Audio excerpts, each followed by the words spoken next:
ଗରିବ କୃଷକ ଓ ତାର ପରିବାର ଏକ ପାହାଡ଼ ଗୁମ୍ଫାରେ ରହୁଥିଲେ। ଗରିବ ହେଲେ ମଧ୍ୟ ସେ କୃଷକ ଜଣକ କର୍ମଠ, ଦାୟିତ୍ୱବାନ ଓ ପରିଶ୍ରମୀ ଥିଲେ। ତାର ପାଖରେ 2-3 ଖଣ୍ଡ ପାହାଡ଼ିଆ ଜମି ଥିଲା। ପାହାଡ଼ିଆ ଜମି ଯୋଗୁଁ ମାଟି ଆଦୌ ଉର୍ବର ନଥିଲା। ସେଥିପାଇଁ ଫସଲ ବି ଭଲ ହଉନଥିଲା। ତେଣୁ ସେ ପରିବାରର ଅନ୍ୟ ସଦସ୍ୟମାନେ ଏହି ଦୁଃଖ ଦୁର୍ଦ୍ଦଶା ପାଇଁ କେବଳ ସେ କୃଷକଙ୍କୁ ହିଁ ନିନ୍ଦା କରୁଥିଲେ।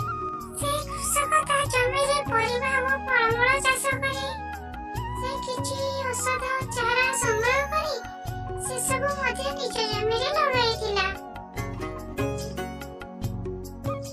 ଦିନକର କଥା, ସେ କୃଷକ ଜଣକ ନିଜ ପରିବାରର ଦୁଃଖ କଷ୍ଟ ସହି ନ ପାରି ସିଧା ପାହାଡ଼ ଉପରକୁ ଗଲା ଆତ୍ମହତ୍ୟା କରିବା ପାଇଁ।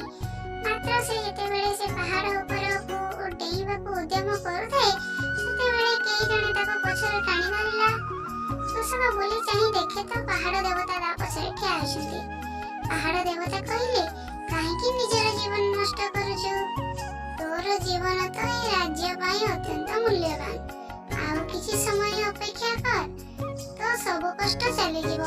ମାତ୍ର ଗୋଟିଏ କଥା ସର୍ବଦା ମନେ ରଖିଥିବୁ, ତୋ ପାଇଁ ଏ ସଂସାରରେ ସବୁଠାରୁ ଶ୍ରେଷ୍ଠ କାମ ହେଉଛି ପରିଶ୍ରମ। ପରିଶ୍ରମ ବିନା ତୋ ଜୀବନର ମୂଲ୍ୟହୀନ। ଏକଥା ଶୁଣି କୃଷକ ତା ମନରୁ ଆତ୍ମହତ୍ୟା ଭଳି ପାପକୁ ପାସୋରି ଦେଲା। ତାପରେ କିଛି ଦିନ ପରେ ତାର ଭଲ ଚାଷ ଅମଳ ହେଲା, ଆଉ ତାକୁ ବିକ୍ରି କରି ସେ ବହୁତ ଖୁସିରେ ରହିଲା।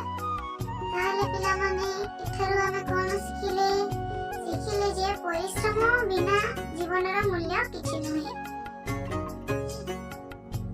ଏହାର ନୀତି ଶିକ୍ଷା ହେଉଛି ଜୀବନରେ ସବୁଠାରୁ ଶ୍ରେଷ୍ଠ ହେଉଛି ପରିଶ୍ରମ। ପରିଶ୍ରମ କଲେ ଯାଇ ଆମେ ଆମର ଲକ୍ଷ୍ୟସ୍ଥଳରେ ପହଞ୍ଚି ପାରିବା। ଯଦି ଭିଡ଼ିଓଟି ଭଲ ଲାଗିଛି ତାହେଲେ ଗୋଟିଏ ଲାଇକ୍ ଆଉ ସବସ୍କ୍ରାଇବ୍ କରିଦିଅନ୍ତୁ।